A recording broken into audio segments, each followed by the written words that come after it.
L'Agence spatiale québécoise a procédé au lancement de son vaisseau spatial expérimental, le SSS Québec, à destination de Mars.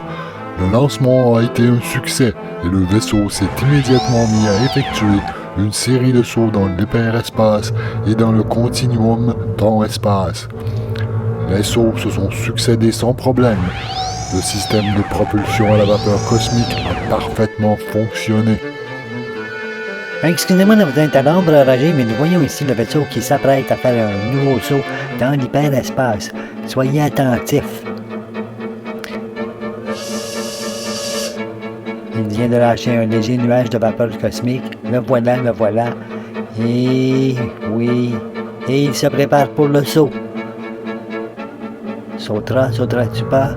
Oui, il saute. Il est présentement dans l'hyperespace. Nous voyons les effets gamma. Et maintenant, on le voit dans le continuum temps-espace. Là où le temps n'existe plus, de retour dans l'hyperespace, il va repasser à la vitesse de la lumière. Oui, le voilà, la vitesse de la lumière. Et que fera-t-il maintenant? Un nouveau saut. Et c'est un nouveau saut, oui. Le vaisseau effectue ses sauts sans encombre. Une autre bouffée de vapeur cosmique. Le vaisseau a fait un voyage sans encombre et l'équipage n'a eu à surmonter aucun problème. En moins de 2 minutes, le vaisseau a atteint la planète Mars.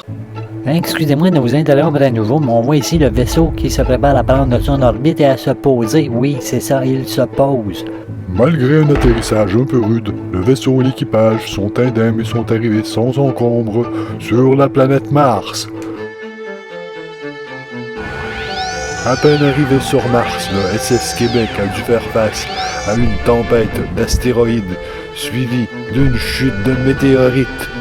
On me signale que l'équipe vient de sortir le module martien. Les voilà, les voilà. Ils sont là. Ils sillonnent la planète et explorent.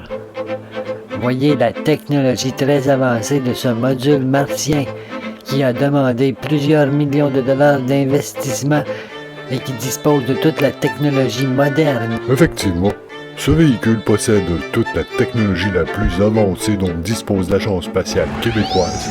Il a été spécialement conçu pour les missions sur Mars et les conditions les plus difficiles. On me signale que le module martien vient de contacter le vaisseau pour dire qu'il s'apprêtait à rentrer. Ils sont tous sains et saufs. saufs. Signale que le vaisseau s'apprête à décoller pour entreprendre son retour.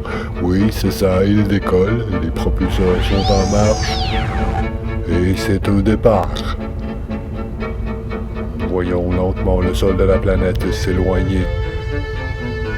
Le vaisseau maintenant en orbite, il se prépare à prendre son envol et à partir dans l'hyperespace, et ça y est. Pour le retour, le SSS Québec aura beaucoup moins de choses dans l'hyperespace à effectuer.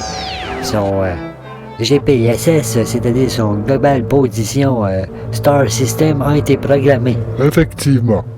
Lors du voyage d'aller, toutes les positions ont été programmées dans le GPSS afin de faciliter le retour et de limiter le nombre de sauts dans l'hyperespace au minimum et ainsi réduire le temps de voyage. L'espace reste une expérience extraordinaire. Le SSS Québec nous informe qu'il sera bientôt en vue de la planète. Le vaisseau est maintenant en approche. Il se prépare à passer tout près de la Lune. Il passera plus précisément entre la Terre et la Lune. Il passera vraiment près de la Lune. Regardez la vue que nous avons. Le vaisseau nous signale qu'il se prépare à passer en approche finale. Ce ne sera plus long. Et voilà.